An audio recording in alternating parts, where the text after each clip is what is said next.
we've got to talk about Transonic Bird. But before that, if you don't know how these two cards can stop your opponent from using any monster effects on their first turn, also known as the Dodo combo, click here. It'll take you to a playlist that'll catch you up and eventually lead you back to this video.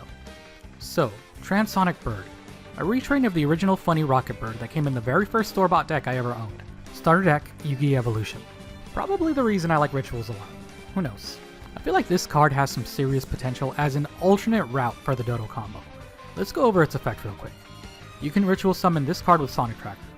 Okay, it has its own specific ritual spell. This card is used to ritual summon Transonic Bird. Yep, there it is. Okay, before we go any further, that by itself can be pretty big. Since it specifies Transonic Bird by name, that means we get to use pre-preparation of rights. Being able to search the ritual spell and its monster with one card means we don't have to jump through 10 flaming hoops just to try to summon it. Although if pre-prep just searched for the ritual spell listed on the monster instead of the other way around, it would instantly solve what makes most ritual decks unplayable. But anyway, now that we know that these cards can be easily searched and summoned, if they have good effects, they'll actually be worth using in some decks. So let's get to where we left off. Once per turn, you can reveal one ritual spell in your hand. Add one ritual monster from your deck to your hand whose name is listed on that card. And if you do, shuffle the revealed card into your deck. Okay, this has a similar issue as pre-prep that I just mentioned. If it let us put any ritual spell from our hand into our deck to search for any ritual monster, we'd actually use this effect. But as it's worded right now, we're not really going to use this, but I mean other decks might be able to, so let's continue. Once per opponent's turn, quick effect, you can send one ritual spell from your deck to the graveyard. This effect becomes that card's effect that ritual summons a monster when the card is activated. Oh, this is beautiful. Well, kind of. If you're a subscriber, you're smart, so you already know. Let's go through some of the ways we could use this effect. This card could help us out in consistency, but we'd be trading in a lot of resources. For optimization, you're going to want pre-prep as well as Chalice Slime and one card to discard and one tribute. We're just going to use Gemini Elf just because. So we're going to start things off with pre-prep. That's going to get us the spell, which is going to get us Transonic Bird. And from there, the first thing we're going to do is activate Sonic Tracker, summon Transonic Bird, tribute an elf. From there, we're going to use Chalice Slime's effect, discard a card. We're going to go straight into Talismandra to add Max to our hand. Yeah, Chaos Max, there we go. And from there, you could do whatever else you're going to do on your turn. We're going to end our turn not ritual summoning, so we're going to take 2,500 damage, but that's fine, because we're now going to use Transonic Bird's effect to tribute both of our imps and summon Magician of Black Chaos Max, tributing the Transonic Bird, and now the opponent is locked out of monster effects. So yeah, it does take a lot of cards out of our hand, but we only need two specific cards to pull it off, adding consistency and a whole new way to stump the opponent from using monster effects. With that said, Transonic Bird's effect is not once per turn, so you could do something stupid like this. So we're just setting up here, activating its effect, copying Tracker, tribute the bird, summon another bird, activate its effect, activate another Tracker, tribute the bird again, then summon another bird, then activate its effect again. This time we're not going to tribute it, we're going to tribute the imps, so the bird is safe, except it's not.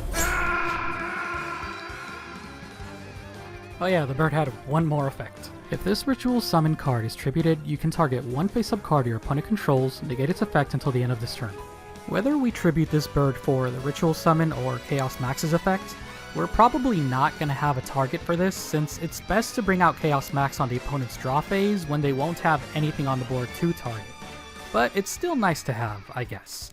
And while that's everything the bird does, the ritual spell has some interesting effects that can also make our plays a little bit more flexible.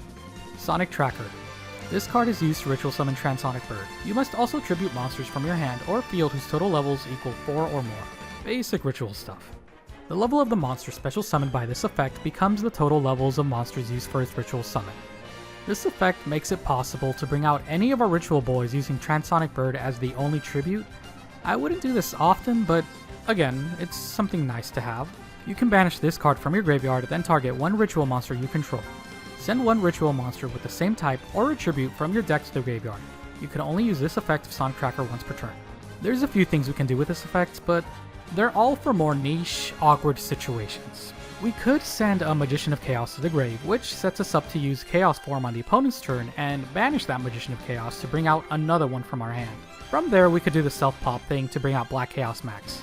Or we can go straight to Black Chaos Max if we tribute a Souls on board and banish the Mock from the grave. Another unlikely option is sending Demise, Agents of Armageddon, to stop the opponent from chaining anything to our ritual monster effects. It's pretty cool, I guess.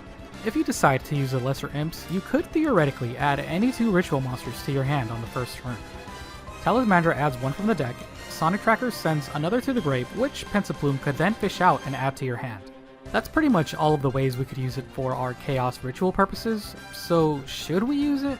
From the little bit of testing I've done, I think if all you care about is the Chaos Max lockdown going through, it's definitely worth trying out. Though, to bring out its full potential, I feel like you'd need to do more than just throw it into our Chaos deck skeleton. You'll probably need to use other cards and strategies. As dropping Black Chaos Max by itself isn't always enough to win games, and since the shortcut Transonic Bird provides can skip over the need for Magician of Chaos and Eternal Soul, you're going to need a follow-up play on your second turn, maybe a complementing ritual strategy or just throwing in Dragoon. There's a lot of things we could do. I just wanted to bring up this card because if you watch my Yu-Gi-Oh stuff, odds are you like experimenting with cards, especially when it's Yu-Gi related, and this pretty much fits right in. Feel free to comment below any strategies I missed or you figure out on your own. I'm genuinely curious of what you guys come up with.